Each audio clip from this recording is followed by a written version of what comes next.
Welcome into week 3 of the Stateline Sports Reporter College Football Catch-Up. This week, we finally have Cole hopping on, joining. I'm not stuck here by myself talking to a camera, so that's a lot of fun. We've got some boring matchups, and then we've got one quite exciting matchup that I think fans around the area are really looking forward to. Yeah, people are calling it the biggest game ever for ETSU. Debatable on some fronts. A lot of people don't agree, but I think either way you put it, big game. ETSU with Trey Lamb era underway. It should be an interesting one, to say the least. It should be. Number 2, NDSU. They've had a lot of success in recent years under a lot of different head coaches. That program has produced high-level talents. I mean, you've got Carson Wentz, you have Trey Lance. I mean, they've done it. They have the products, and this year they have all the talent back again. It'll be a challenge for the Bucks here, that's for sure. I mean, they're basically a dynasty in the FCS. They've kind of run through the whole country over the last decade plus. I mean, when you have NFL caliber players all over the field for an FCS school, it's going to be tough for any team to beat them. So even an FBS team, because NDSU, they fell in week 1 to FBS Colorado,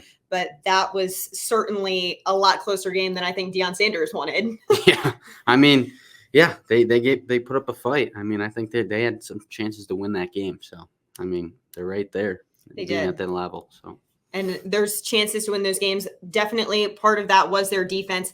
They haven't allowed more than 75 yards on the ground in either of their first 2 games, including that game against Colorado. ETSU so far has found a lot of success in that run game, not as confident in their passing game. So that could definitely be something to look out for, because if they're not going to be able to get that run game going, it's going to be tough to get anything going. Yeah, I think the biggest thing here is what Trey Lamb has talked about multiple times throughout the offseason leading up to this, is they have to be able to compete on the line of scrimmage and run the ball and stop the run. He said, when we're playing teams like NDSU and some of their opponents in the Southern Conference that are coming up, he's like, that's the number one thing. I think we've seen some good shades. Deontay Houston out of the backfield. Bryson Irby did a good job the last couple of weeks. So they have a couple of guys that can make plays. It's really up to how that offensive and defensive line can hold up. Yeah, and while both teams have gone through a ton of changes, they've actually met once before back in 2021 in the FCS playoffs. ETSU fell in that game 27-3, but there are some familiar names on both sides of the ball. Actually, NDSU starting quarterback Cam Miller started that game, so he's seen ETSU before, but like I said, whole new ETSU. I think I did take note. It was the best game of the year for ETSU punter Nate Brackett, who's still around. We're going to hope that it's not that same case this time around, but don't want him on the field punting. You don't. But Trey Lamb did mention this week that this game was going to be a measuring stick game, kind of to see the goal for this program is to be a national championship caliber, to be competing at that level, facing an opponent like NDSU. I mean, this is going to be the ultimate test. This will see how far away they are from that. Yeah, I mean, that's the ultimate measuring stick. I don't know how much better it can get than that, and to have it on your home field, so you kind of get the advantage of having that home crowd, all the buzz surrounding it. I think that kind of puts it into a playoff-like atmosphere. So if they're ever going to get there, this is the one that they use as that stick to measure off of. Yep. And all right, so we will double back later to look at the odds on some of that game, give our picks. But for now, we are going to head over to the good old state of Virginia, check in on Virginia Tech, Old Dominion. This, in theory, is one of those games where Virginia Tech should dominate. That just simply has not been the case in this series. Old Dominion has been the thorn in Virginia Tech's side.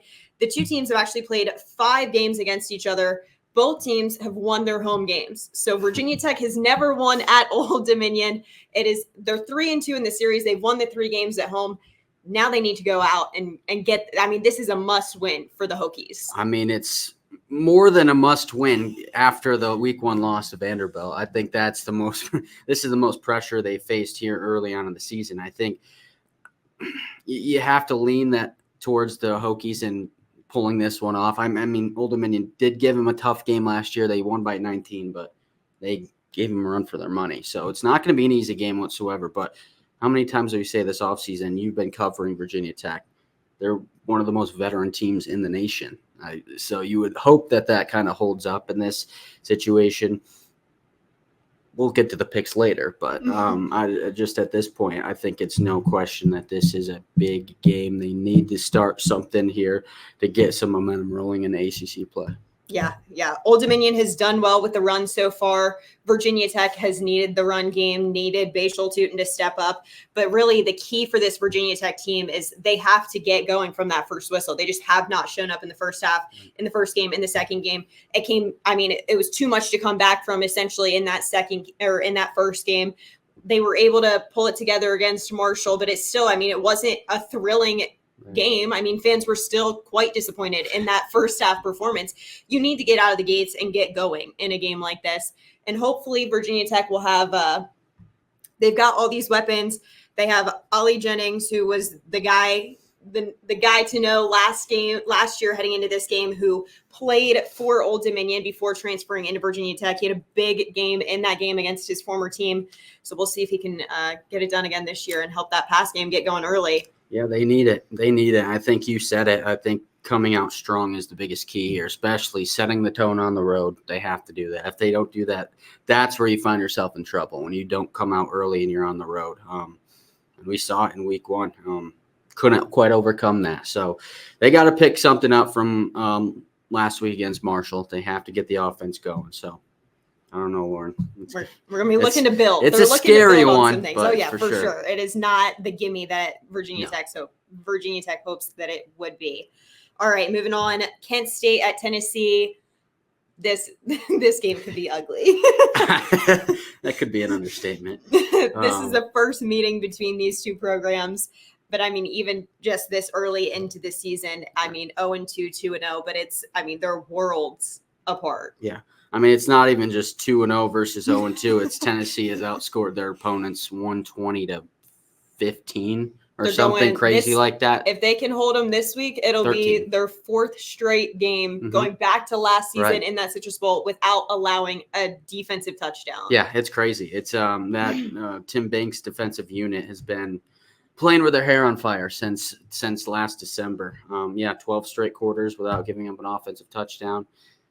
I'd be shocked if they let up one here on Saturday. I'll be there for that one. I'm honestly shocked it's such a late start. I thought this could be a nice one. You could sneak into the noon o'clock, the noon window, and just get the game over with. You mean this isn't a primetime matchup? That's usually these are those afternoon early season games like they had last year against UTSA and Austin and P. But 7:45, we'll be there for it. We'll see. But yeah, they're gonna put it on them. That's all we have to say. Pretty much. Much more to add. So there's really not. If you look at the offensive weapons this UT team has, and then the lack of offense that Kent State has put up through, they've yet to hit the 100-yard rush mark. Right. They're not going to hit it this week. If we're looking at historically what the Vols have been able to do defensively, it's not. I don't think that this is their bounce back week for Kent State. Right, no. And for Tennessee, I don't think there's any kind of scare here. It's not in the situation. They're in a situation where Nico is playing well enough where it's not like you might have a quarterback disadvantage. He's totally fine. I think he's settled into where he should be early on in the year. So that's not a problem. And then, their rushing attack is very strong. Dylan Sampson's he's a dog back there. Josh Heupel did mention in Monday's press conference, given what happened to Notre Dame this past week, you don't ever want to overlook someone. But in theory, Tennessee should be pretty safe. In theory. I guess we'll see from Knoxville. There you go. And we're going to move on. We have one specialty game outside the week, a top 25 matchup played on Friday. It'll be Friday Night Football. We will not be on air at 10 o'clock on WEMT this week because of this football game. This should be a good one. Top 25 matchup on a Friday? Yeah, you would think so. I think Arizona has really turned their program around. This team was in the dumps for several years. Jed Fish has done a good job over there, kind of evolutionizing. I don't know if that's a word. Their offense. We'll rock with it. Being an offensive coordinator in the NFL, coming from the Patriots, done a good job. They had a lot of good playmakers the last couple of years. They did lose a couple of their guys like Cowley to the NFL draft. So they are down a couple of skill guys, but they're playing well. But I think K-State, they have a good chance at making a run at that Big 12 title. So it's going to be a tough matchup. It's going to be. And it's at K-State. That's a pretty fiery place there in Manhattan, Kansas. So I don't know. Should be a fun one, a good Friday night, kind of mix it up a little bit. Yeah, you got 2-2-0 teams. Both teams blowout wins week 1. Both kind of struggled week 2, but I mean, you did have 2 different opponents there in Northern Arizona and Tulane. I think Tulane has a little more respect to go with their program. No offense to Northern Arizona. No offense at all. But Tulane won a bowl game 2 years ago. So there we go. I think that K-State is definitely bringing it. Arizona, both teams have really strong rushing games right now, but Arizona did get a little setback. One of their running backs, or week 1 running back that rushed for over 100 yards, he actually has some eligibility issues after the transfer portal. So a lot of question marks around that, but we'll see. We'll see what happens in that one with K-State being at home. Yeah, I think that's a necessary one. If Kansas State wants to make a run at the conference title, they have to win this game. So they're at home. Should handle business.